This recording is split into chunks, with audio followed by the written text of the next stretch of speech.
have seen things and talked about things. And let me just turn off the transcript because I hate the transcript with the passion of a thousand suns. When you've got a strong Kiwi accent. Hey, Gillian. Hiya. So I've just turned on recording. What I'm going to do is we'll do our usual things. We'll go through the icebreaker. I'll share my screen in a second. We'll go through the icebreaker and then we'll go through the plan for today. Let me just share my screen. This will make life a whole lot easier. So name, pronoun, where we're from, and a double or single decker bus. I'll do everybody on the call because there's so few of us. We'll just do a quick bit of housekeeping, a bit of previously on. I'm going to do a little bit of user research with you all. This is trying to understand some of what we've been sending out and just ensuring that you're understanding what we've been sending out and it's making sense to everybody and can we tweak it. And then the main bulk of today is going to be on data retention. What data we're going to save, how we're going to do that, and how people are going to be able to access it and things like that.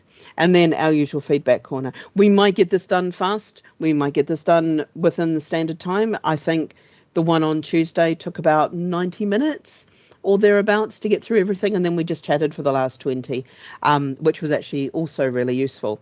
So let's start off with the icebreaker. I'll just bring everybody over to summon.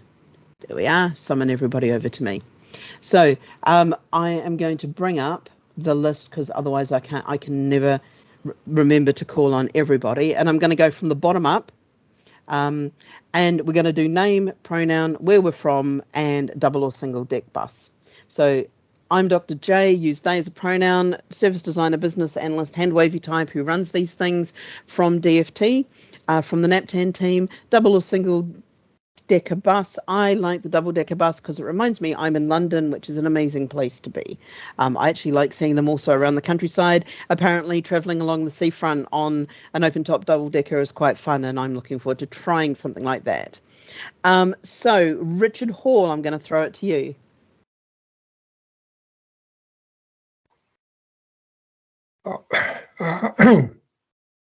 Hello, can you hear and see me now? Yes, we can. Yes. Oh, that's good. Yes. My name's Richard Hall. I work for Ito World, and preferred pronoun he, preferred double deck buses. Excellent. Thank you so much. Nicholas Lawley, you're the next one up. Hello, I'm Nicholas Lawley from Go South Coast down on the sunny Dorset coast. I'm a he/him. I actually prefer a single decker bus, mainly because it's just a lot easier when I've got the kids with me because of their mobility issues. We had a lot of that last time. There was a lot of people who love the double deckers but prefer the single deckers because of kids. So that's a whole thing that I hadn't thought of, the problems of getting kids up and down those stairs. Ian, you're the next one up. Good morning, everyone. Ian Jakes from Leicestershire County Council. Him. I think I prefer a double-decker bus, if only for the view from the top deck. Excellent. Haraj, you're the next one up. Morning all. My name's Haraj Man. Pronoun he, him. We're from NAPTAN product owner and single deck buses. I just feel they're less chaotic than a double bus. So yeah, I'll also be dropping off halfway through this meeting for another one. Thanks, Haraj. Robin, you're the next one up. Hello there, my name's Robin Greensay from Ronican South Council. I'm a he, him. Definitely a double-decker bus. It brings back many childhood memories of travelling on the front, and the front seat was the best seat ever. But yes, you drive the bus. Oh yes, you drove the bus from upstairs. Lots of fun. That's my favourite seat if I can get to it. If I'm hopping on a bus that's pretty empty, I will run up the stairs to get that front seat. Exactly. Gillian, you're the next one up. Hi, Gillian Watson, Fife Council, she, her. I I would say I prefer a single decker bus now. Getting to that age. You're no longer running up the stairs to drive the bus. No, just about to hit the big 5-0, so I would say single decker's better now. I'm 54 and I still run up to try to drive the buses, throwing kids behind me to get to that front seat. Chris, you're the next one up. Hi, I'm Chris Burkett. I'm a him from Oxfordshire County Council, and I much prefer a double-decker bus. I like sitting just behind the tourists and listening to what they're chattering about, and listening to the kids who are driving the buses in the front seat. It's really quite entertaining. And very soon, all our double-decker buses in the city are going to be electric, so that's going to be a new experience as well. Oh, wow. Oh, then I definitely need to come to Oxford and try out an electric double-decker. I should also go and see the old Oxford University thing, but still, an electric double-decker just sounds so exciting. Alex Clark, you're the last one up. Hi, Alex, him from Newport Bus. Open top bus, double-decker open top, front seat, ice cream, job done. Excellent. So thank you, everyone. We're just going to do some of that super quick housekeeping, just making sure everyone's got the links to everything, and do a little bit of our previously on, ensuring that we're all on the same page. That's all that we're doing, is just we constantly keep covering some of this stuff because there's new little bits and pieces that pop up, and we just want to make sure we keep people on the same page. Then we'll go through that little bit of user research, and then the major focus is going to be on data retention. And there's quite a bit to go through around personas and what we're trying to do and all of that. So I'll spend the bulk on that. Super quick, we have a YouTube channel and an Eventbrite. I usually manage to remember to publish the events on Eventbrite and not just leave them sitting in draft. And on the YouTube channel, you can get all the previous recordings if you want to sit and listen to 2 hours of us discuss anything. And then you can also sign up for the newsletter if you're not already getting it. We send them out on an irregular basis, but there's usually at least one a month, which has all what the new meetings are and things like that coming up. Just very quickly, previously on the NAPTAN service. Archive service or managed removal, we're currently working on this as a development team. We took the feedback and the really great information that you've given us. We've got a proof of concept. We've started to build it, and we're doing some user research at the moment. If you get a message from Polly or Sarah from our team, they're trying to get hold of different people to come in, ensure that they totally understand the managed removal services and things like that. So if you get those, please put us in your diary. We would really appreciate a little bit of time.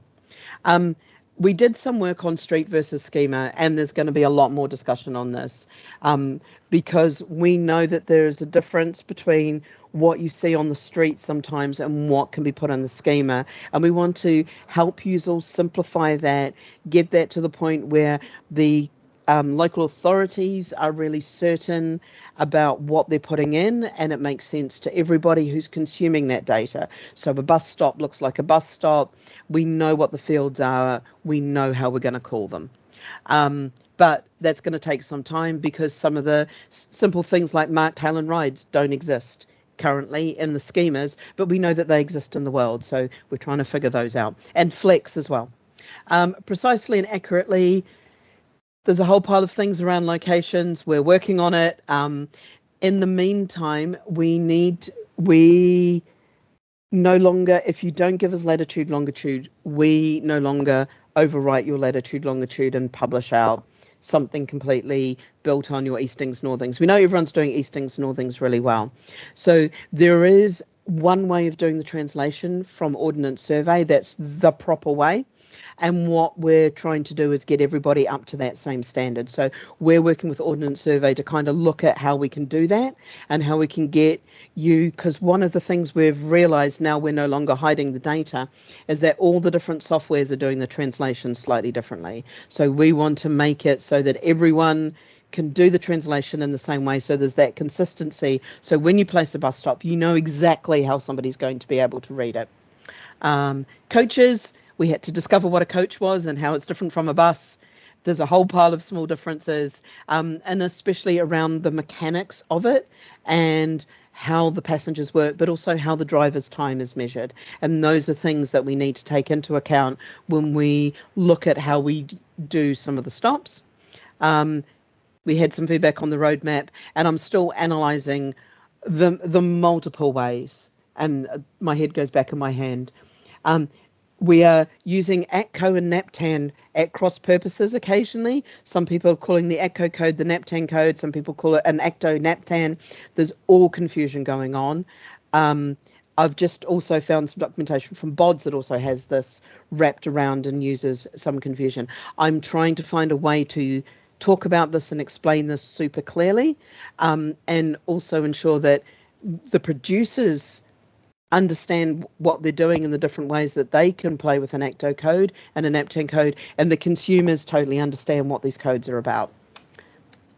So running up to what is a bus stop, just very, very quickly, this is kind of the stuff that we agreed on. A bus stop is where the bus stops. That sounds really, really wonderful. A fixed bus stop is measured as a 1 by 1 metre square centred on where the passenger needs to stand to get on the bus. Now, I know for some people they measured it on the pole and they measured it on other things. Generally, those also, the metre square was where the passenger needed to stand. The reason for making it passenger centric means that when there are stops where there is nothing physical, like a custom stop and things like that, we can make things very, very clear that it's where the passenger would need to stand, especially when you've got nothing physically there. It's represented in Eastings Northings, and we use this Ordnance Survey standards and tools to convert it to latitude, longitude. And every bus stop is represented in the data set in the world with various codes, such as an indicator, an ACTO code, a NAPTAN code, and sometimes QR codes. So we're just starting to really understand the interrelationship between some of those and how people are using them, and making it clear what people are using in various places, because London does it different to Oxfordshire, that does it different to Transport for Greater Manchester, that does it different to Fife. So we're just trying to understand how different people are using it and making sense of it all. So drawing breath, we're going to do a tiny little bit of user research. Now, some of you may have read your emails and have seen something like this come through.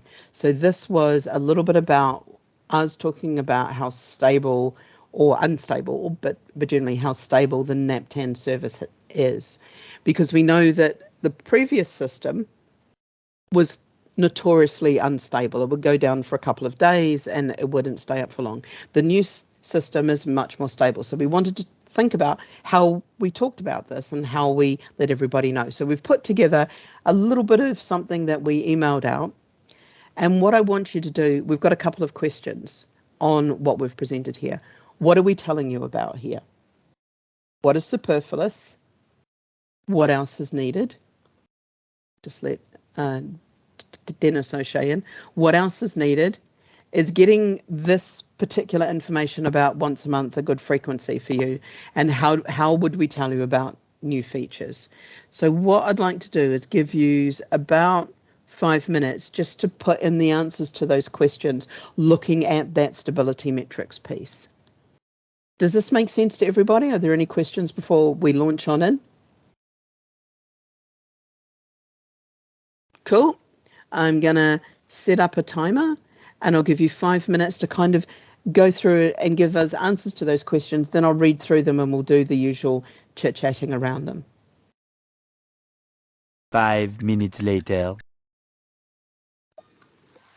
And that lovely sound of an airplane going bing bong means that we're up. I'll just let Mark in. Hi, Mark. So we've just gone through a little bit of user research, and we're about to go through and read all the sticky notes and discuss them. So let's just have a look. And if you've got any thoughts, it'd be really good to get them.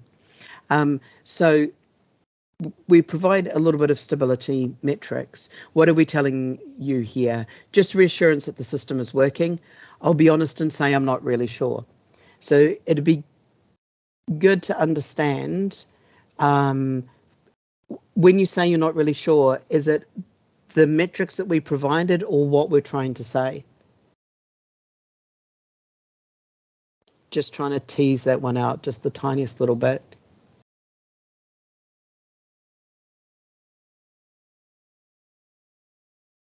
It's okay. I think we're going to do a couple more variations and we'll try it. We'll be sending out every month something like this, and we'll do some tweaks based on these. What is superfluous? Not sure. Anything is superfluous? Excellent. What else is needed? A number of downloads or downloading clients might be interesting. That could be good. What would you do with that information? Is that to reassure you that people are using the data you provide? Thanks, Alex. I would suggest that it's purely to know that information. So when questioned by colleagues, councillors, etc., you've got an answer to hand. What use is this bus stop? In other words, how useful is your job? Okay. That's actually really good to know, because I hadn't thought about it that way, of giving you the information so that you can feel confident when somebody comes and says, why do we pay you to play around with this data set? You can go, well, actually, it does this and this number of people download it. So what we'll do, I'll have a look at what we can get around those metrics, and I'll put it out in the next one. I'll include something about how many times it was downloaded or something like that. Is getting this once a month a good frequency? Monthly is good, provided the stability is good and there are no particular issues. Once a month is an ideal when things are quiet, stable. Maybe opt for monthly with extra bulletins when major changes take place. If an outage is detected, then maybe this needs to be an alert sent in as close to real time as possible if the system allows it, or someone has the ability to do so, especially if the outage may be for a longer period. So we do outage emails. We haven't had to do one. Haraj, when was the last one? It was back in February, wasn't it? The last time we had any outage.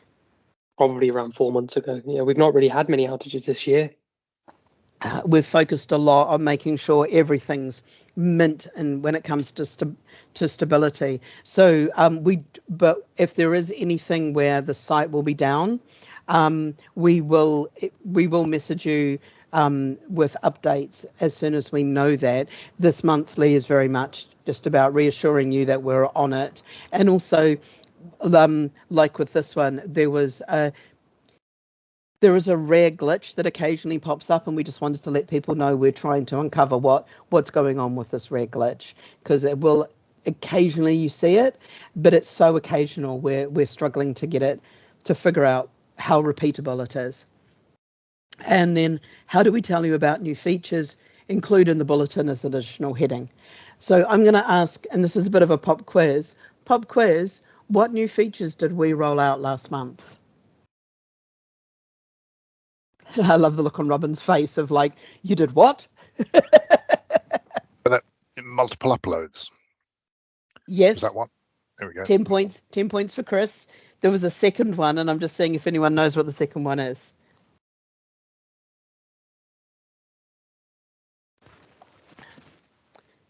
Gillian might know. I'm going to drop a hint.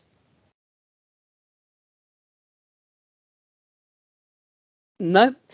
We also created a registration page. So if somebody wants to come in as a new user, rather than just sending us an email, they've now got a form that guides them through the right things. And I thought Gillian might know, because we've had 2 people from Fife message us to get access to the NAPTAN system. So I just thought you might have been more aware of it than anyone else.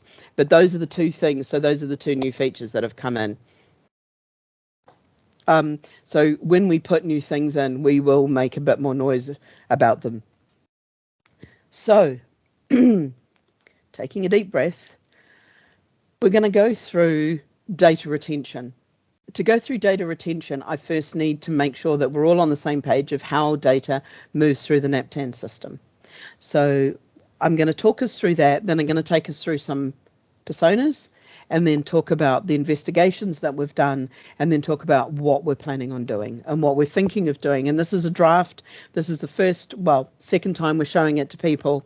So I'm expecting it not to be perfect. There's going to be little things that we need to correct, maybe big things that we need to correct. And one of the big things that I'm looking for is any red flags, anything where we've completely missed something. So just very quickly, how data moves through NAPTAN. Hay fever. Right. Here we have the asset management apps, which a lot of local authorities use. And from those, they manage your on-street and off-street data as to what's physically there, what's where.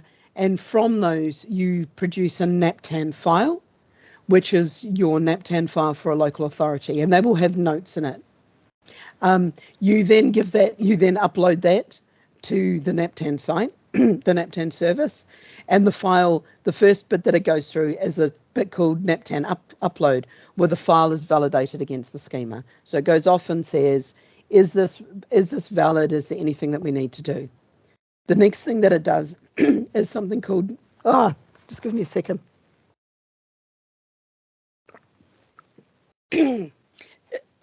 Is something called NAPTAN publish. So what NAPTAN publish does is it takes that file and it takes away the notes data.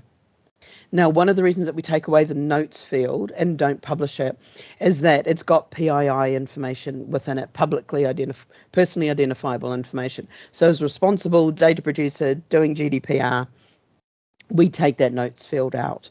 And we know that we need to take that notes field out because when we ran into problems with it, we had a look as to whether people could remove it, and some people can't remove it from your systems.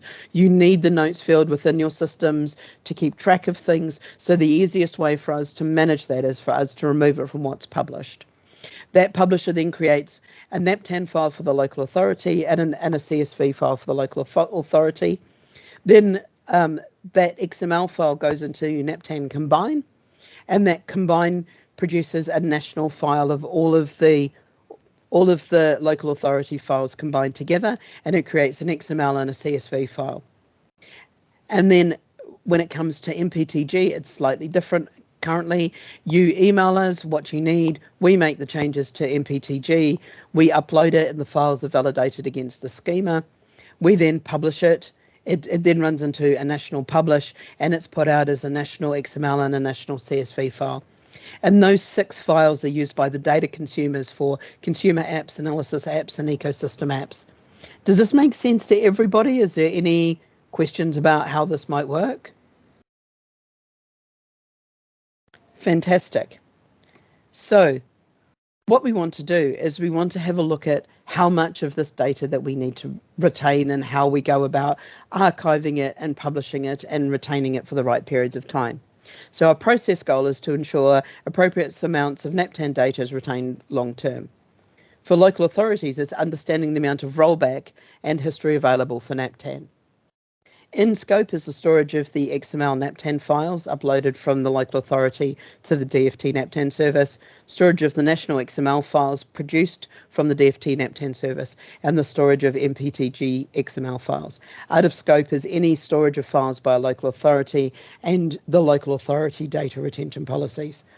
We've got a little quick dictionary here with my snarky notes about the archived and deleted. That's off on the side. And then what we wanted to look at was what users there might be for this.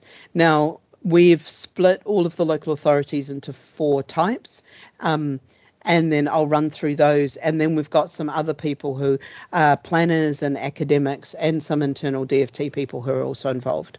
So there's 4 types of local authorities. There's John who does it all, which is your single person who's doing everything for NAPTAN. There is one person only, no backup, no nothing. Sindhu and Kim are pairing on it. So Sindhu and Kim pair on the NAPTAN process for a local authority, and they're in a non-hierarchical team. So one might nominally be the manager of the other, but in practice, everybody works non-hierarchically. And that's important, that non-hierarchical thing is important when it comes to permissions. Then we've got Andy, the mega agent, which is based on Andy and Tansy. They have two slightly different ways, which we've tried to spell out here, of the way that they work. And then we've got people like Transport for Greater Manchester, Transport for London, etc., who we've called Gerard and team, where they've got a very big hierarchical team that helps manage all of the NAPTAN data. So we think these all have exactly the same questions, which is, if I have an issue with my local file, can I get a backup from DFT? So, for example, when Tansy did a migration from one system to another, one of her local authorities lost 20 stops, and they needed to get a backup file from us to restore those 20 stops that were lost during the migration due to insert random thing here. So it's, if there is that, do you know that you could get one?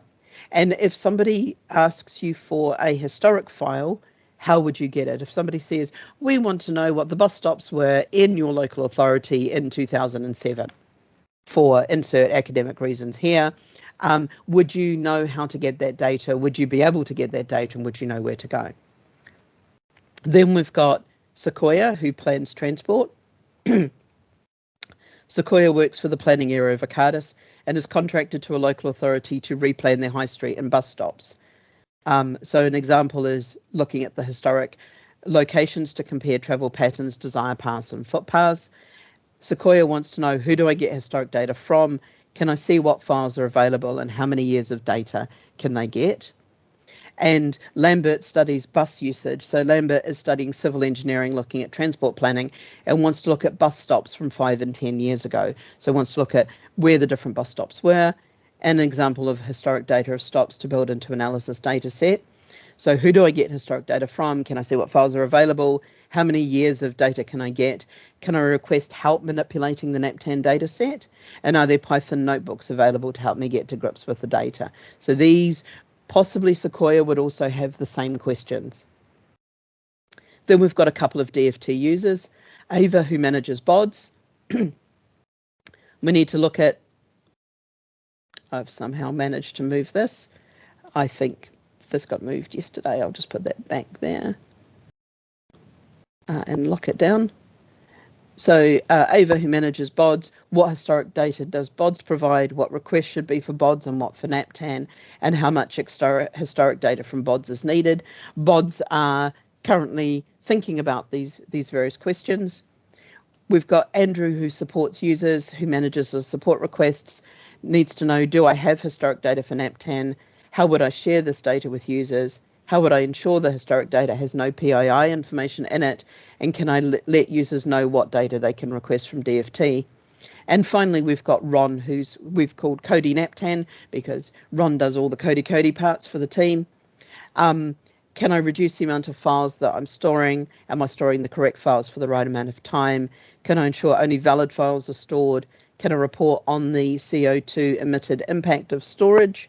Can I report on the cost impact of storage? And am I storing the right files in the right kind of storage? So those are questions that the Cody team needs to answer.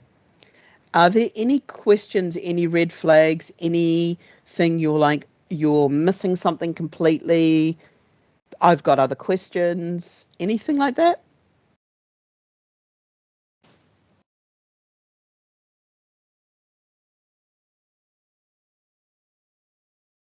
Would you like me to give you a couple of minutes to read through this in detail and just see if there's any extras there that people need to come up with some questions? I can't have thought of everybody who wants files. In the time since I've started working on NAPTAN, we've had about 5 requests for historic data, and they've usually been either FOI requests or they've come through a very formal mechanism. Do you, as local authorities, get those same requests, or is it only DFT what gets them? Robin's shaking his head. I'm assuming silence means nobody else ever gets it. Oh, Chris, you're going to save me. Well, I don't know that I am. I can't remember in my 12 years or more of doing this that we've had requests for old bus stop data. We always imagine that it might happen at one point, particularly from frontages, residents, planners, but I can't remember the last time we were actually asked for historic data, to be perfectly honest. Yeah, totally there with you. Like, I had to go through trawling through email archaeology, I think I call it, trying to find out when those last requests came through. And like I said, I think we've had 3 in 3 years. But we need to ensure that we've got a mechanism for it at least. So if there's no questions and there's no red flags there, I'm going to go through what the current process is as it's understood and researched, and offer a couple of notes. There is no current process. It does not exist. There is no data retention policy currently for NAPTAN, or that I could find.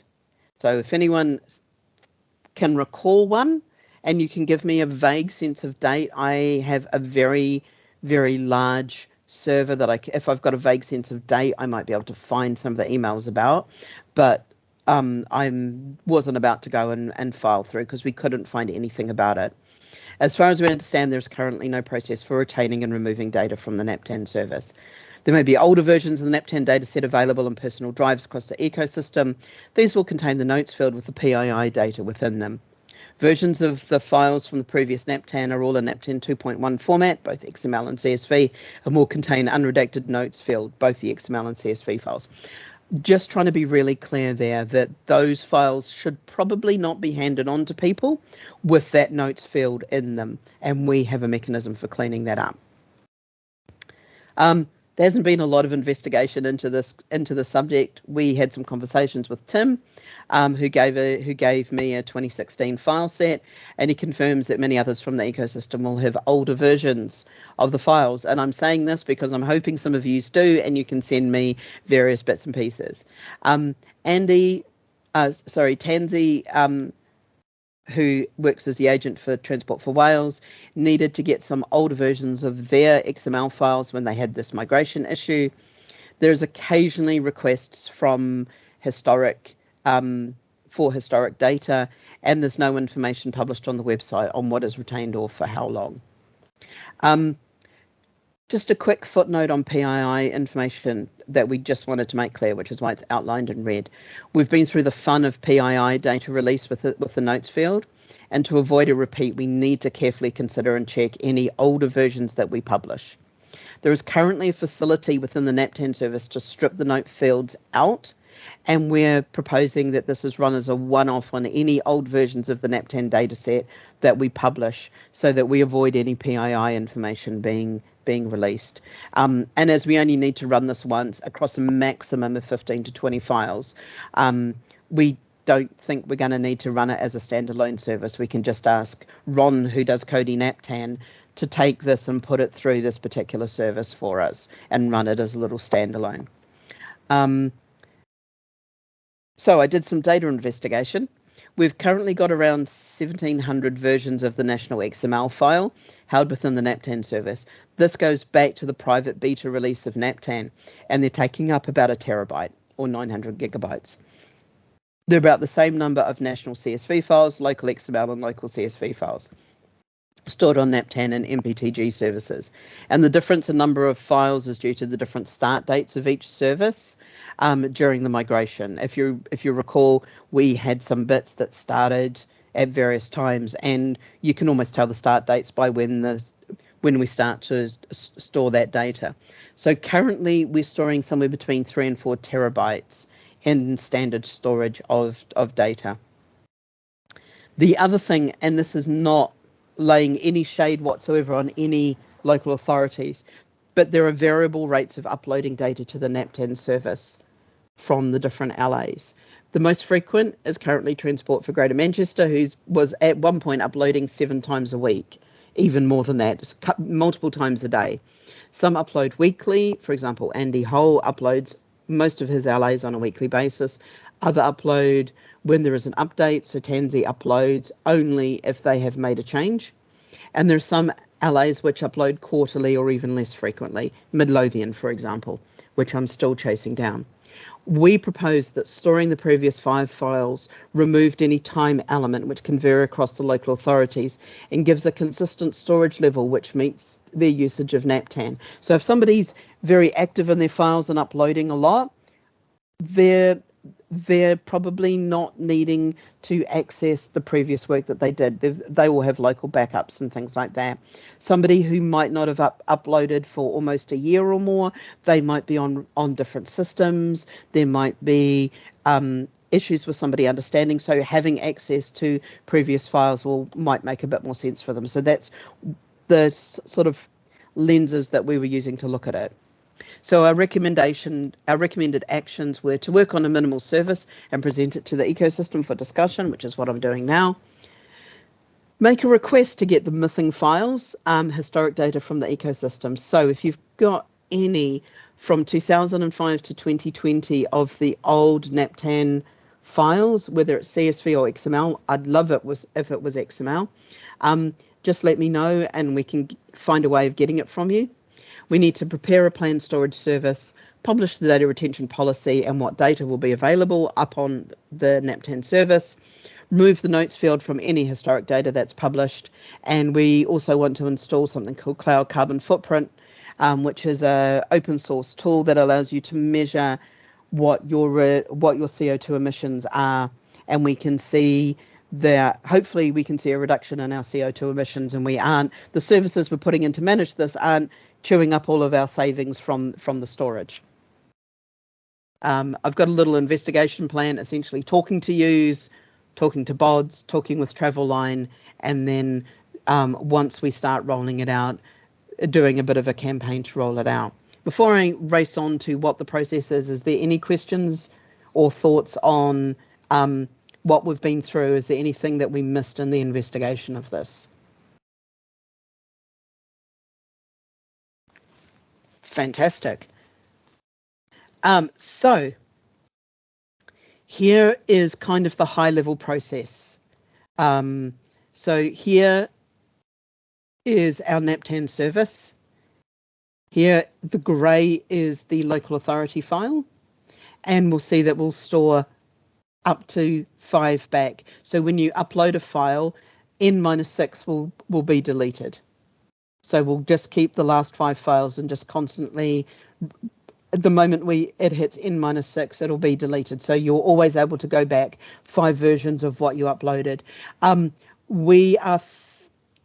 We're interesting comment that came up last time, is this going to be the valid files or any files that are invalid? So for example, if Gillian has a problem with their NAPTAN file and they upload it 5 or 6 times trying to resolve that problem, will that wipe all of their stored files? So what this might be is only the validated files, only files that are validated. Anything that you upload that doesn't pass validation, we will just throw away, because we'll tell you that there's a problem, it'll be the N file, or it'll be an extra file there. We just need to think about how to represent that. We won't store the CSV or the XML for a single LA, and we won't store the CSV file for the national beyond the one that's currently published. And the reason for this is all of those can be regenerated very, very quickly from the backup files. So if we needed to regenerate the file, we can just re-upload the NAPTAN file for a local authority, and it will regenerate all of those files for us. So we don't need to store something that can be easily created.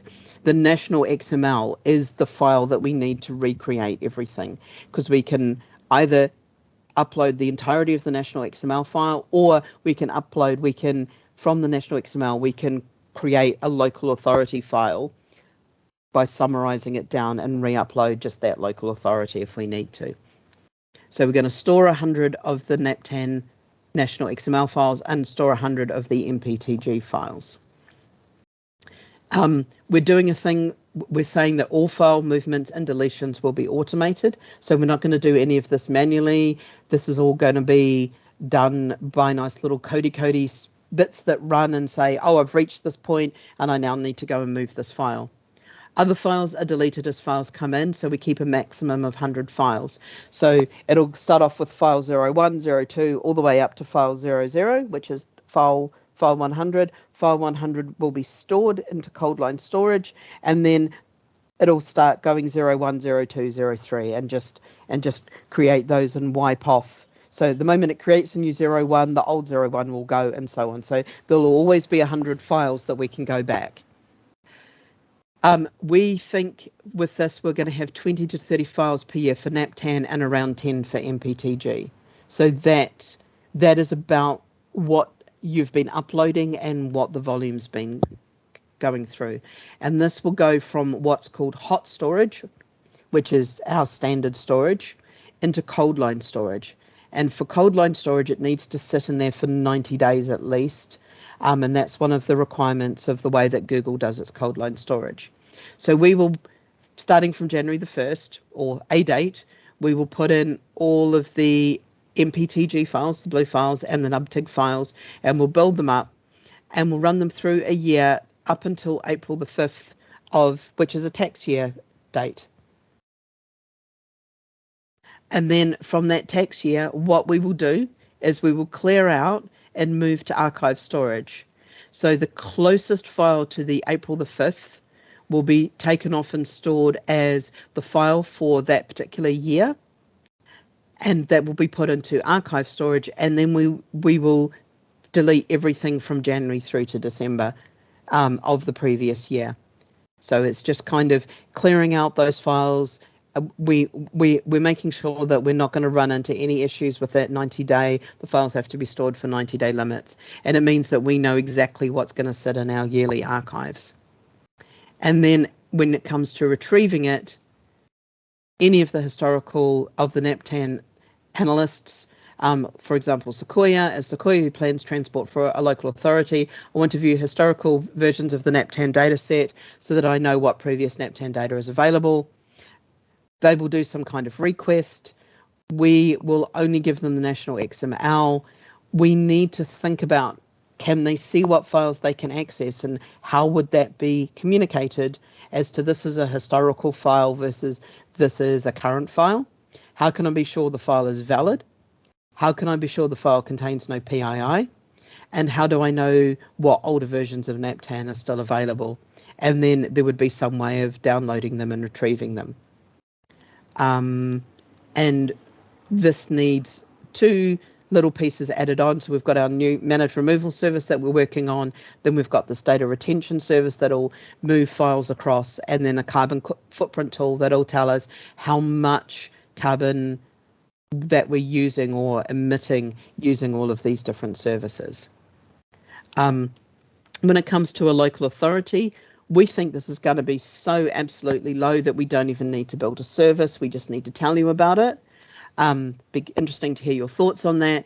So you would just then be able to say, oops, there's been our database has exploded, our server burnt down, the Amiga that we were using, because there was somebody using an Amiga to manage their NAPTAN files. The Amiga we were using to manage our NAPTAN files has finally given up the ghost, and we need to get a backup version so that we can migrate to a new tool. Can you help us? And we will be able to say, yes, of course we can.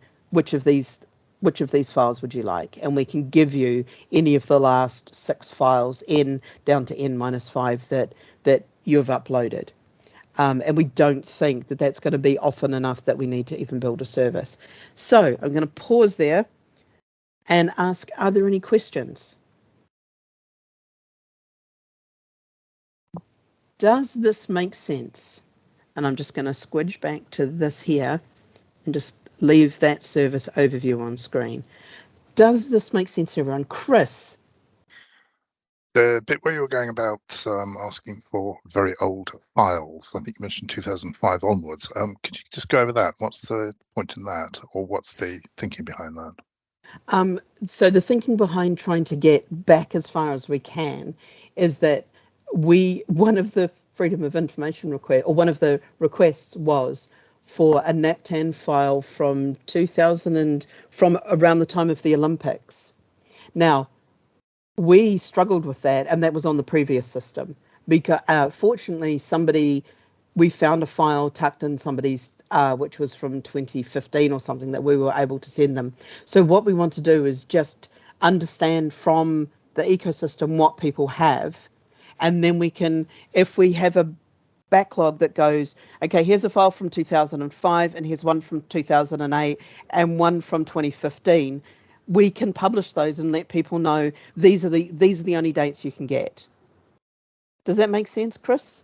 So it's just trying to cover the time, the before time, the very before time. And I'm sure there's NAPTAN files back to, and I'm sure Miles or somebody will have them floating around back to even the late 90s and some of the very old versions of NAPTAN. And we want to just ensure that if we can get those, we can clean them up and have them available so that if anyone needs them, they're able to see what they can get. Okay, so we can have a good rummage in our drives. Yeah. Okay, thank you. Yeah. It's building because one of the interesting things of NAPTAN is it has been around. It is the OG. It is the OG of data sets, especially in public transport, and it's allowing people to understand that OG-ness as well. Of going, look, if you're a researcher and you want to look at bus stops and you want to get back to the early 2000s. They can see the data and go, oh, wow, I can get back to the early 2000s and do some very insane comparisons of what's been in the data set. One of the things that somebody brought up in the other meeting is around the name changes of bus stops that are related to pubs. So somebody brought up and thought this might actually be very interesting for any academic to go do, of the pub changing from the King's Head to the Queen's Head to the Prince's Head, now to the King's Head again, and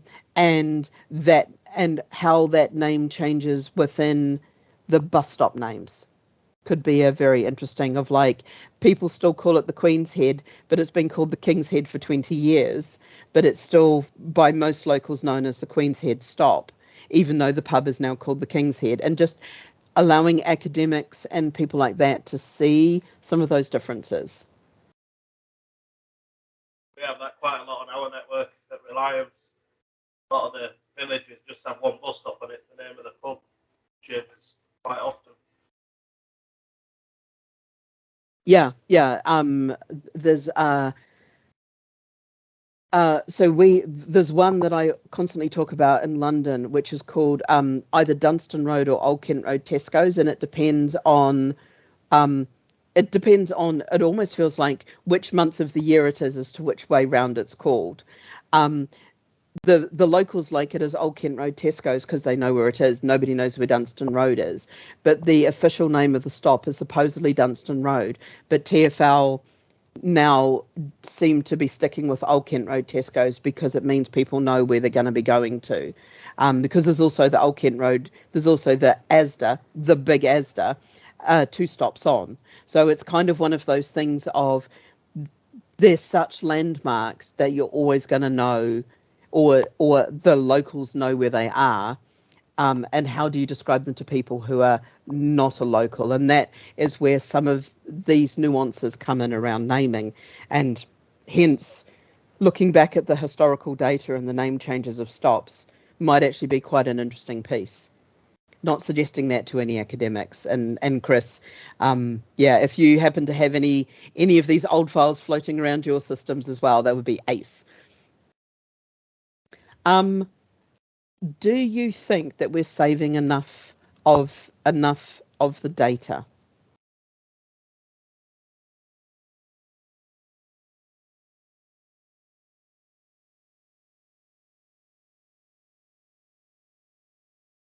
Cool.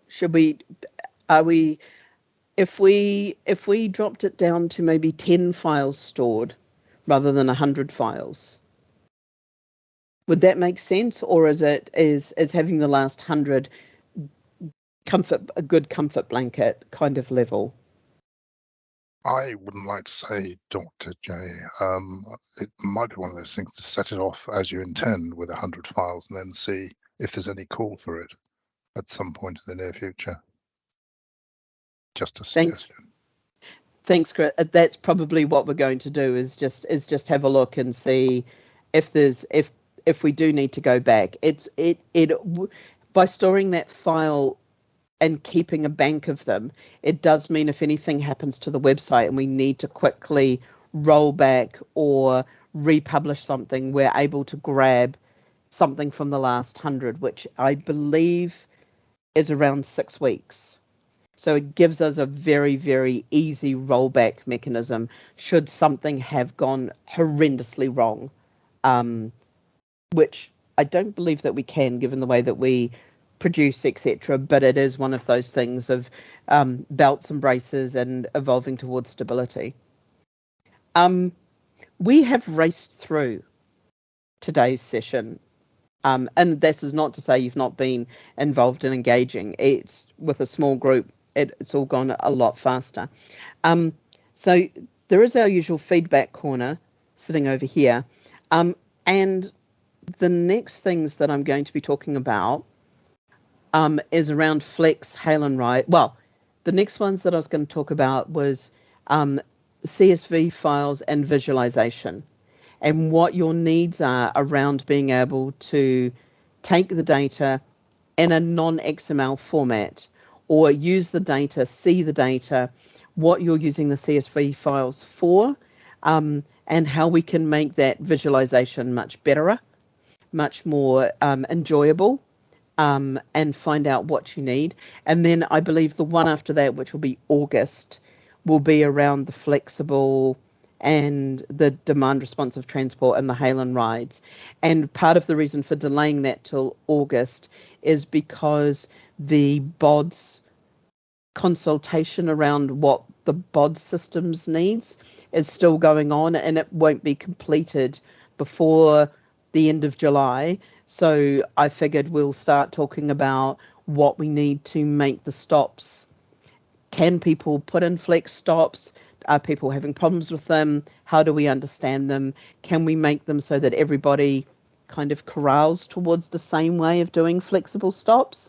Those kind of things. So those are kind of the next two big things that are coming up. Unless anyone wants to tell me that we should be doing something else, because I'm happy to take those ideas.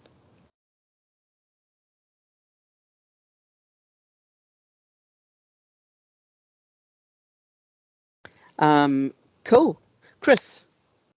No, don't drop the idea of flex. So we've got our first flexible services, but trying to register them at the moment. And quite frankly, it's a bit of a nightmare. We've not done it before. I've not done it before. So we need every bit of tuition we can get.